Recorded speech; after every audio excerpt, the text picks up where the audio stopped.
in just 7 minutes. But those 7 minutes exposed something far bigger than politics. On live television, in front of millions watching, Congresswoman Alexandria Ocasio-Cortez, bold and unfiltered, leaned into her mic, stared down her opponent, and said, "Sit down, girl." She was talking to Jasmine Crockett, a 44-year-old black congresswoman, a woman who had spent her life fighting for the forgotten, the voiceless, the working poor. And in that moment, the room fell silent. Not because the debate had ended, but because one word had just opened up 3 generations of pain, live, raw, and unfiltered. But Jasmine Crockett didn't flinch. She stood tall, calm, composed. What Jasmine Crockett revealed next turned the entire nation on its head. She stood up, not just physically, but emotionally, politically, and morally. And then, with nothing but facts, names, and a voice full of righteous fire, she exposed the truth behind the policies, the lies behind the promises, and the cost of being silenced in America. Every worker who's been ignored. Every voice that's been silenced by arrogance. Was this just a political clash? Or did America witness something deeper? Or did Jasmine Crockett finally say what millions have been waiting decades to hear? And to better understand this story, we have to go back to where it all began. The room was already restless before either woman walked in. Producers shuffled nervously behind the cameras. Cue cards were being double-checked, and even seasoned reporters whispered predictions about fireworks before the first question could be asked. This wasn't just another debate. Everyone could feel it. Tonight had weight, stakes, heat, and then the first heel struck the floor. Alexandria Ocasio-Cortez appeared in full command, as if she were the main event, not just a participant. Her crimson blazer wasn't just a fashion choice. It was a statement, bright, unapologetic, commanding. She didn't walk to the podium. She glided, pausing just long enough to acknowledge the cameras, smirking as if she had already won. A few cheers erupted, mostly from younger audience members who had followed her viral moments, who admired her defiance, her fire, her ability to light up the internet with a single sentence. Then came the shift. Another set of footsteps, lower, firmer, almost unnoticed at first, echoed from the opposite side of the stage. Jasmine Crockett entered with no entourage, no theatrics, just presence. She wasn't there to perform. She wasn't there to trend. She was there for something far heavier. Wearing simple dark slacks and modest heels, she walked with the confidence of someone who knew where she'd come from and exactly who she was walking in for. No smiles, just purpose. She paused briefly at her podium, nodded once at the audience, then turned toward her opponent with a calm gaze that didn't seek to intimidate, only to endure. AOC broke the silence first, tapping her mic with a playful grin. "Let's make it quick," she quipped, her voice breezy. "I've got 3 town halls and a podcast after this." Laughter rippled through the audience. The moderator smiled politely, sensing the start of a good show.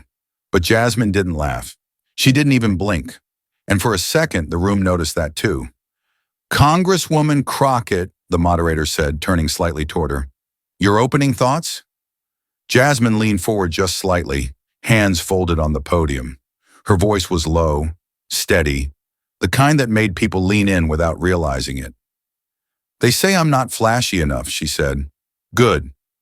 I don't need flash to fight for people getting poisoned by power plants, losing their lungs before they finish high school, or burying a cousin who never smoked a day in her life." A beat passed. Then applause. Genuine, resonant, not from cheerleaders, but from those who knew she wasn't speaking in metaphors. Somewhere in the third row, a man wiped his eyes. Behind him, someone else stood to clap before quickly sitting back down. Jasmine let the sound settle before adding, "I didn't come here to go viral. I came here to tell the truth." AOC's smirk returned, but this time there was a tightness to it, a flicker of discomfort. She cleared her throat, glanced at the moderator, then leaned into her own mic. "All right," she said, voice just a little sharper. "Let's get serious then." Her eyes darted sideways toward Jasmine. "But if we're going to do that, Maybe we can start by not wasting time with sad stories. The room tensed. Laughter, yes, but more nervous now. Jasmine turned toward her, slowly. The moderator opened his mouth to intervene. Too late. AOC leaned back and delivered the line with a sharp edge. Sit down, girl. Gasps. Not loud, but piercing, like someone had knocked over a sacred statue in the middle of a church. The words didn't echo. They didn't need to. They sank, heavy, personal, loaded. The studio fell dead silent, the kind of silence that doesn't just fill a room, it tightens it. The moderator's eyes darted toward the control room. A producer dropped his clipboard. No one moved, no one breathed. On stage, Jasmine Crockett didn't flinch. Not yet. But something in the room had changed. This wasn't about energy policy anymore. Not tonight. Not after that word. AOC's face was unreadable. Maybe she thought it was witty. Maybe she thought it was nothing. But it wasn't. Not to Jasmine. Not to the audience. Not to the millions watching at home. The next sentence. The next breath. It would define everything that came next. And Jasmine Crockett, a woman who'd been called worse in courtrooms, who'd fought harder in neighborhoods no one put on campaign posters, was about to answer, but not with anger, with something far more dangerous, truth and restraint, the kind that shakes a country more than any viral insult ever could. The silence after AOC's words wasn't just awkward, it was haunting, the kind that stretches far longer than it should, the kind that makes you realize someone's gone too far, but no one quite knows what to do about it. The moderator, trying to salvage the moment, let out a brittle chuckle, the kind people use when they're not sure if they should laugh or run. Okay, let's stay civil, ladies, he said lightly, his voice almost cracking under the pressure. AOC smirked and gave a shrug, waving off the moment like it was nothing more than spirited banter. It's just a little sass, she said with a toss of her head, as if daring anyone to call it something more. But the air in the room had already changed. Not everyone was laughing. Not anymore. The camera operators knew instinctively where to focus. Slowly, without direction, the lens pushed in on Jasmine Crockett's face. She hadn't moved, not an inch. Her hands were still clasped on the podium. Her shoulders were still squared. But something in her eyes had shifted. Behind the calm, something deeper stirred. Not rage, not even offense. It was pain, familiar, generational. The kind you've worn so long it becomes part of your posture. In the second row, an older black woman leaned toward her daughter and whispered something that didn't need to be heard loudly to echo. I've been called that too. In the courtroom. Same tone, same smile. Her daughter didn't speak. She just nodded slowly, her jaw clenched tight. Jasmine blinked once and then looked directly at the moderator. Her voice, when she finally spoke, was soft, controlled, but in its stillness, there was steel. You see, I've spent 44 years proving I belong in every room they try to walk me out of. The audience shifted. Some leaned forward. A few glanced sideways, unsure if they were supposed to clap. Jasmine smiled, just a small, deliberate smile that held no joy. She turned her head ever so slightly toward AOC. But thank you, she added. Thank you for confirming how you see me. For a moment the silence held. Then, a single clap. Then another, and another. The applause didn't erupt. It rose like something being pulled from the floor by gravity and truth. It started slow, unsure, and then it became thunderous. People stood, not out of obligation, but out of recognition. Recognition of a wound being named, of a truth spoken without theatrics, of dignity standing taller than arrogance. And AOC? She looked down for the first time all night, because for all her sass, for all her sound bites, she knew she hadn't just crossed a line.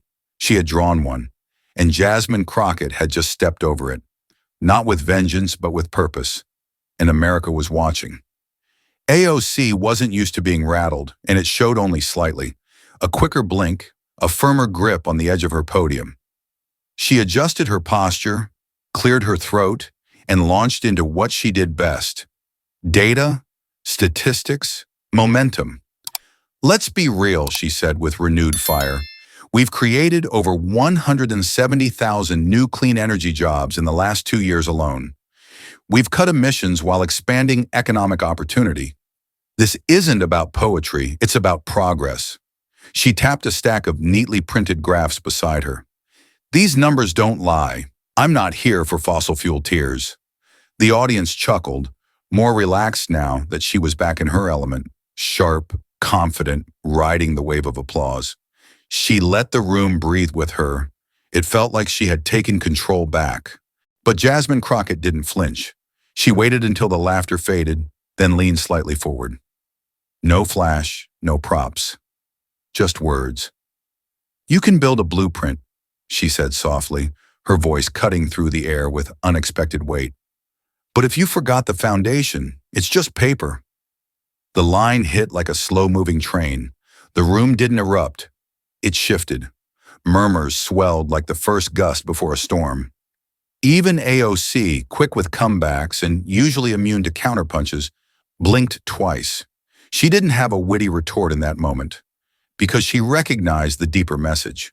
A blueprint meant nothing to someone still stuck in the basement. Then Jasmine paused, and when she spoke again, her tone changed. Slower, personal. "Let me tell you about Marcus," she said. "He's a welder in Houston. Been working the rigs for 27 years. 2 kids, 1 lung." The studio fell quiet, the kind of silence that doesn't demand attention. It commands it.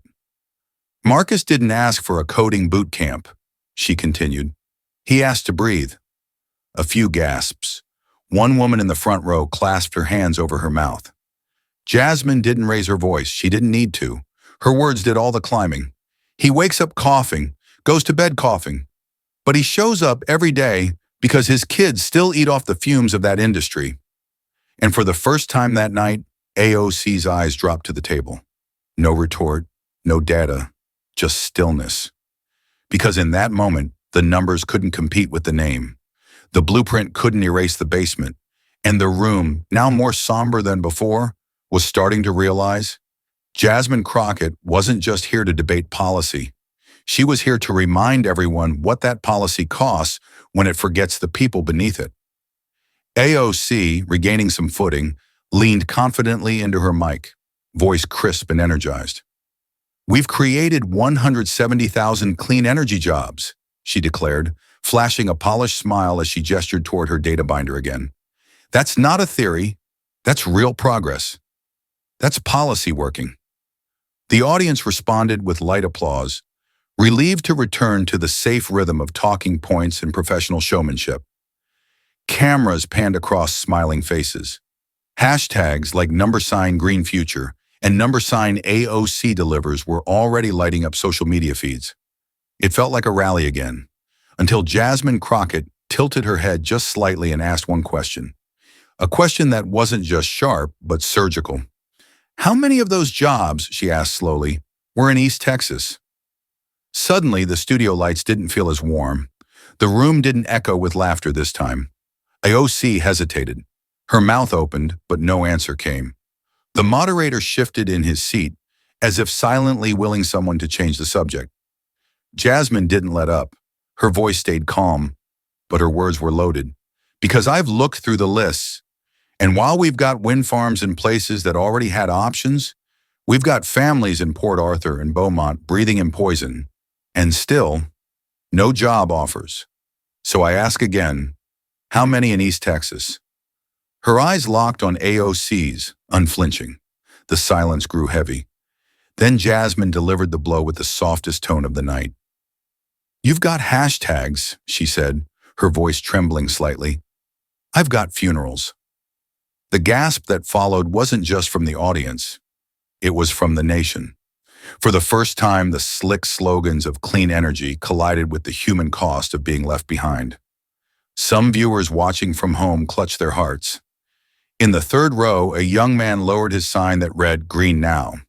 Not because he disagreed, but because he finally saw what it looked like from the other side of the numbers.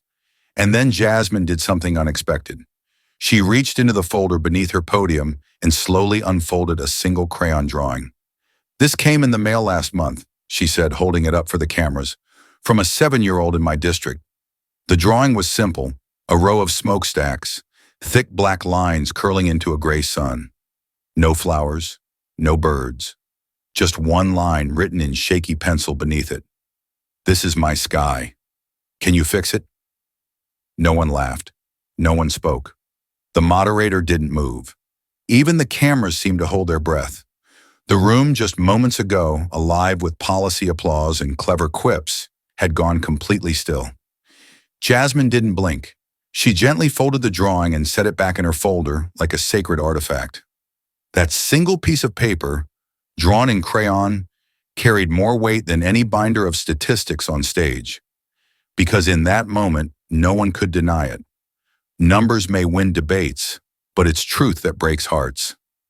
And Jasmine Crockett had just shown America what heartbreak looks like in a child's hand. AOC could feel the momentum slipping, not fast, but steadily. And for someone so seasoned in navigating media currents, it was unacceptable. Her smile grew tighter, her voice a little sharper. She leaned in, clearing her throat with the confidence of a woman who'd weathered 1,000 interviews and walked away viral. "Let's be honest," she began, her tone laced with practiced charm. "Congresswoman Crockett has a beautiful way of speaking, gentle, poetic, almost soothing." She chuckled lightly, gesturing casually to Jasmine without looking directly at her. "It's great for church on Sunday, but this is Capitol Hill. This is the real world. And here, soft words don't build wind farms." The audience laughed, some out of loyalty, some out of discomfort, others just grateful for the break in tension. AOC smirked, pleased with herself. For a moment it seemed she had lightened the atmosphere again, steering it back into a performance she could control. Sharp wit, data points, charm. It was her comfort zone. She leaned back from the mic slightly, relaxed, assuming Jasmine would either laugh it off or fumble to respond. But Jasmine Crockett didn't blink. She simply turned her head toward AOC and stared for a long, calculated second. Not angry, not rattled, but poised. Then she smiled. Not a wide grin, but something quieter. Cooler. The kind of smile that said, "You just made your last mistake tonight." "I don't need volume to be heard," Jasmine said evenly. "I just need truth." The audience went still. Then a wave of claps burst from the back rows, followed by louder, more deliberate applause from the front.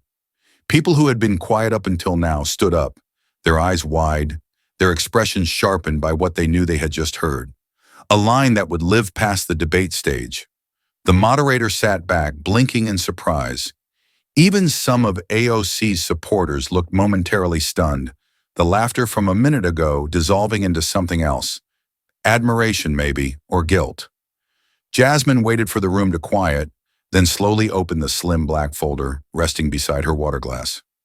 "Now, since we're talking about the real world," she continued, "let's step into it fully." She pulled out several pages, plain, unmarked, but with clipped tabs at the top. "What I have here are internal memos, emails, and investor logs from the last 18 months. These documents show that while this Congress was debating clean energy, while we were promising working-class Americans a better future, some of our colleagues and their staffers were investing in oil futures and quietly lobbying for regulatory delays." She didn't flinch. She didn't dramatize. She read, "Representative Sandra Langston, February 4th, Gulf Energy Partners, $840,000 purchase of refinery stock, one day after a committee hearing on methane caps." The audience gasped. One camera zoomed in on AOC's face, her smile gone, her jaw set tight. "Senator Rodrigo Reyes, March 16th, scheduled solar funding vote delayed 72 hours after private meeting with Free Nation Gas representatives. Campaign donation confirmed the same week. Even the moderator seemed unsure what to do. He shifted in his seat, clearing his throat as though he might interrupt, but didn't.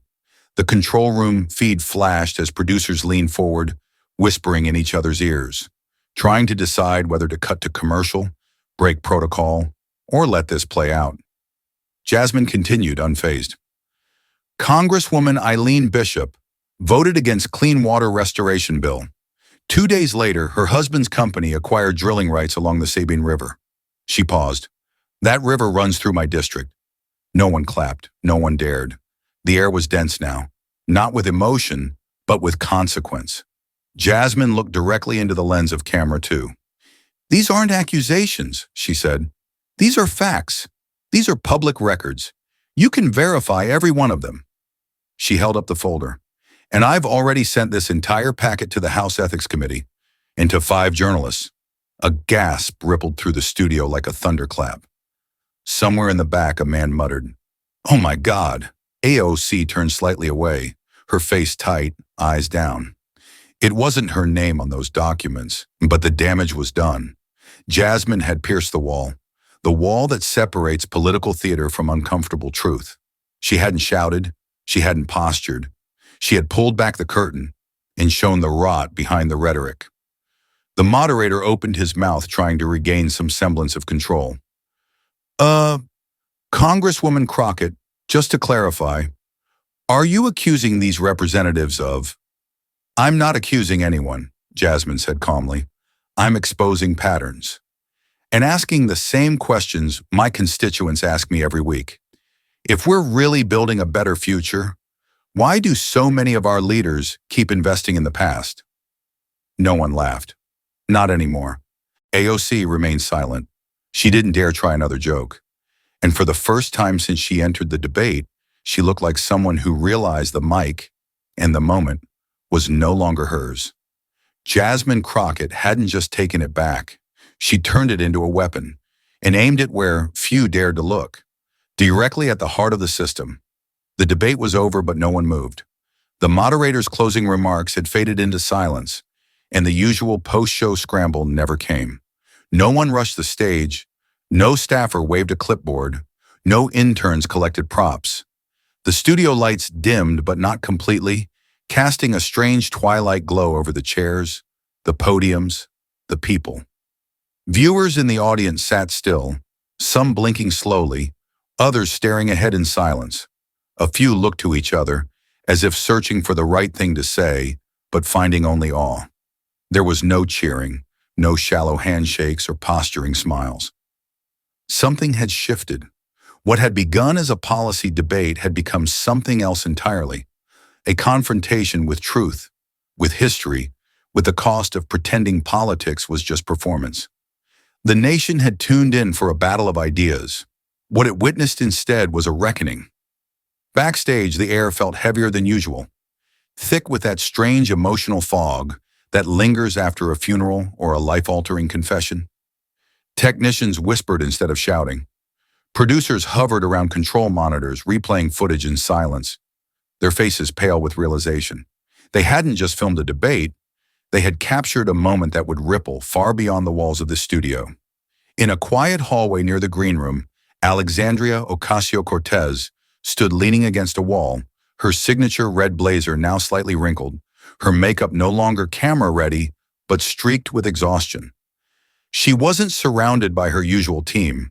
Her phone for once wasn't in her hand. The fierce rhythm that usually beat behind her eyes, the one that fueled sound bites, viral clips, marches, had softened into something more human. Her stare was distant, fixed on a nearby screen replaying Jasmine Crockett's words. "I've got funerals." AOC watched in silence as the audience gasped again in the footage, the way they had gasped in real time. And for the first time all night, her face showed something no one had expected. Not shame, not anger, but respect. At the far end of the hallway, Jasmine Crockett stood alone. She didn't lean. She didn't shift her weight or check her watch. She was still, arms folded, like a statue carved not in marble, but in conviction. There was no celebration in her posture, no self-congratulation, just quiet resolve. The kind of calm that only comes after surviving something you never asked to walk through, but chose to endure anyway. She wasn't waiting for praise. She wasn't waiting for anyone. But AOC came anyway. The Congresswoman walked slowly, one step at a time, without her team, without an entourage, without the performance that often follows a public loss. When she stopped in front of Jasmine, she didn't hesitate. She looked her colleague in the eye and spoke with the quiet voice of someone who had just learned something the hard way.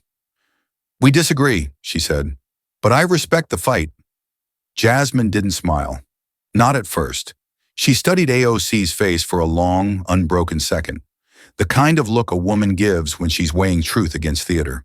She saw the difference. And so she nodded once and replied, "Then keep pushing. Just start listening." Her voice carried no bitterness, no smugness.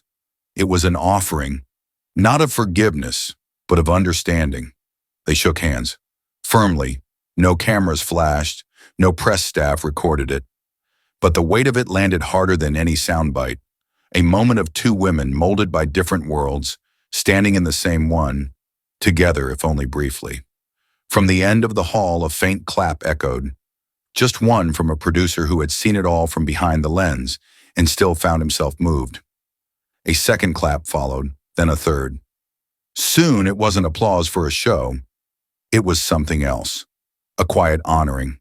A moment when even the staff, the skeptics, the jaded veterans of political television knew this was something worth remembering. And so they clapped. Soft, steady, meaningful. For the first time all night, there was no tension, just recognition. As the screen faded to black, the voice of the narrator came in slowly, like the end of a documentary or the final chapter of a book America hadn't realized it needed to read. "This wasn't just a clash," the voice said. "It was a crossroads. One woman brought the fire, the other brought the ground. And in the smoke that followed, something rare was born. Not a winner, but a blueprint." Then footage rolled. News clips from across the country, not of pundits, but of people. A town hall in rural Kentucky, packed with coal miners and their families, watching the replay on a projector. A group of students in Chicago circled around laptops, pausing every few minutes to rewind Jasmine's monologue about Marcus and the rig workers. A small church in East Texas, hosting a community forum about environmental justice for the first time ever. The pastor holding up a still from the debate, saying, "This is what courage looks like." And then came the image that stopped everyone. AOC and Jasmine Crockett, seated side by side at a bipartisan energy hearing weeks later. They weren't smiling. They weren't embracing. But they were speaking into the same mic. They were listening, not to agree, but to build, to hear what they'd almost missed, not just in each other, but in the millions of voices they claimed to represent.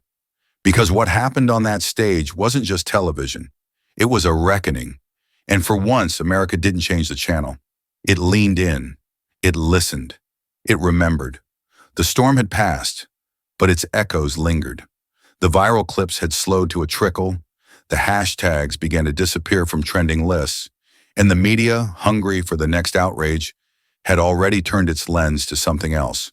But in Jasmine Crockett's small congressional office, tucked 3 floors above the Capitol's daily roar, the moment had not faded. The walls were lined with framed district maps and black and white photographs of activists whose names had never trended, whose dignity had never been televised. Her desk, usually covered in files and constituent letters, was quiet that afternoon. The light from the window stretching across the floor in golden silence. Jasmine sat in a brief moment of stillness, something rare in her world. She didn't crave the spotlight, didn't chase interviews. But something about this week had left her spirit buzzing, not with pride, but with a weight she couldn't quite name. That's when her aide stepped in, holding a plain white envelope. No return address, no official seal, just the word Kayla written in pencil and a sticker of a butterfly crookedly placed on the back. Jasmine looked up and took it, her hands instinctively careful, as if she already sensed it wasn't junk mail or another angry letter from a lobbyist. She opened it slowly, not expecting much. Inside was a single sheet of paper, folded once, soft at the edges, crayon marks bleeding faintly through from the back.